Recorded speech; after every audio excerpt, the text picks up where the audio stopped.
The other America. One man's prosperity is another man's poverty, or so Mary Elizabeth Lease, leader of the early populist movement from the 1890s, might say. As many Americans, specifically white middle-class Americans, found tremendous economic opportunity in the 1950s, their counterparts, poor blacks, whites, Latinos, and Asians, found only hardship. A phenomenon known as white flight occurred in the 1950s as millions of middle-class whites left the cities for the suburbs, taking with them the economic resources that helped keep many parts of the cities in good shape and decent upkeep.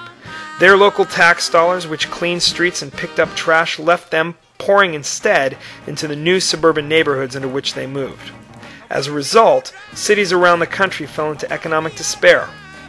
Further adding hardship, 5 million more poor blacks left the rural South for the jobs in the industrialized North between 1950 and 1960. Therefore, as more and more money was leaving the cities, more and more people were actually entering them. City governments could not afford to keep cities clean and keep schools running and provide adequate public transportation, as well as sufficiently staffed police and fire departments. It was the urban poor who directly suffered because of this.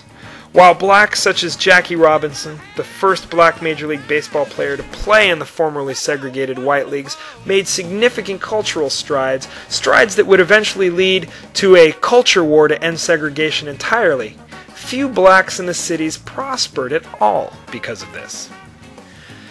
Blacks did not find any relief economically, despite the gains they made after World War II as President Truman desegregated the armed forces and A. Philip Randolph fought for economic equality in government jobs.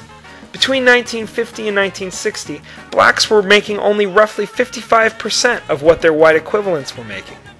Sensitive to this plight of the urban poor, the federal and many state governments began urban renewal projects, pouring millions of dollars into large cities with the intent of tearing down the more run-down parts of the cities and replacing them with newer, more modern living facilities for the urban residents. This, however, didn't always work out. Los Angeles, for example, replaced a large area of its slums with Dodger Stadium.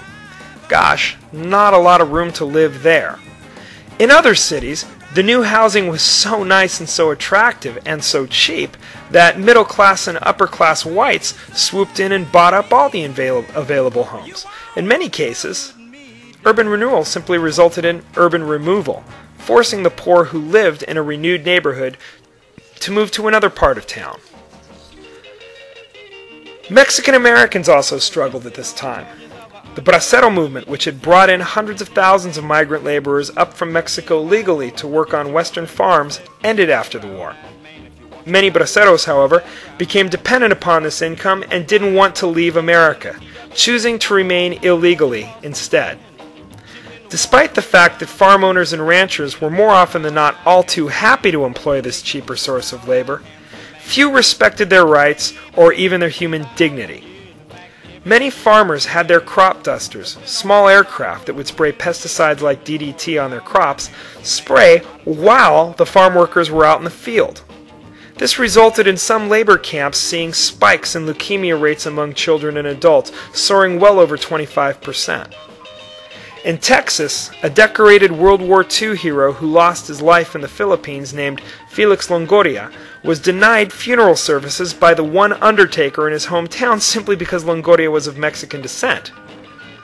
By the early 1950s, in response, many Mexican Americans began to organize activist groups who would labor for more rights for migrant laborers, as well as an end to discrimination for American citizens of Latino or Chicano descent.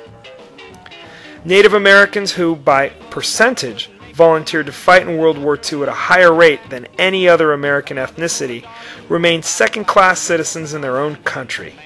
Progress made by Native Americans since the federal government granted them all citizenship in 1926 was steadily eroded away in the 1950s.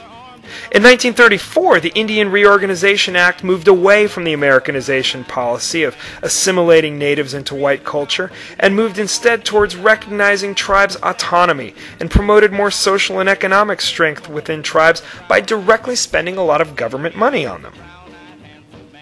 In 1944, the National Congress of American Indians formed with two goals in mind. One, to ensure for Indians the same civil rights as whites, and two, to enable tribal reservations to retain their own customs.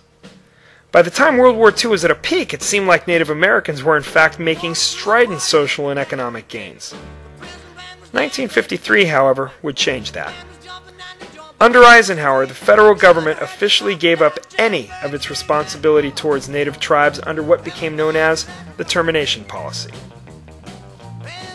The government discontinued financial support of tribes and even ended the reservation system as it redistributed land among individual Native Americans.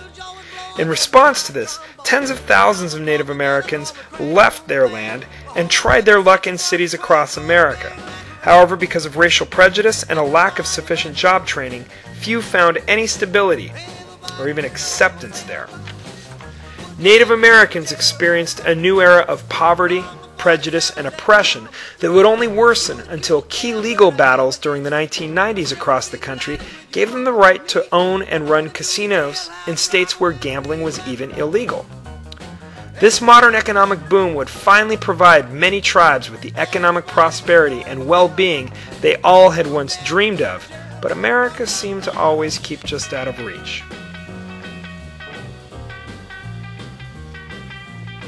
Conclusion. At this point, you'll hopefully see just how pivotal a decade the 50s were. They were arguably the first modern American decade. They ushered in the technology and economic habits we would not only embrace so strongly today, but also the problems attached to those toys and behaviors that have gotten our society, even our world, into economic, environmental, and physical health problems in which we're currently enmeshed. When people of this day and age think about a prosperous America, an America of the good old days, they're reminiscing about the 1950s. When teens celebrate their independent status yet complain about being grounded, having to earn their allowance, and not liking their parents' rules, they're behaving just like their grandparents did some 50 years ago. Our music, our radio, our television sets, and our films were dramatically altered during this decade. More importantly, the end of World War II, that is the late 40s and early 50s, would not deliver on the promises of the four freedoms, for which so many poor Americans and Americans of color had fought so hard. Combined with the growing discontent women had at being asked to give up their independence and go back to being housemakers, the 1950s would become an era of great discontent, as we will see the production of civil rights movements for people of color and women of unprecedented size and ambition. If one thinks the 50s was all boredom and suburban conformity, they are grossly missing the point. The 1950s was a revolutionary period in our history that would establish also some distinct American behaviors that would endure right up to the modern age. Let's see if you can relate. A typical teen in 1957, say, might be wearing clothes inspired by popular actor James Dean. He might be eating a burger at the McDonald's or the In-N-Out that employed him. He might be talking to his friends about the March for Equality Martin Luther King was engaging in, and again, more on him later, while also listening to the rock and roll that their parents loathed and griping about the jazz music that their parents loved. Afterwards, they drive their friends in their car, or their parents' car, or maybe just their girlfriend out to see a movie at a drive-in, all the while thankful that the war in Korea was over and no war seemed to loom on the American horizon just yet.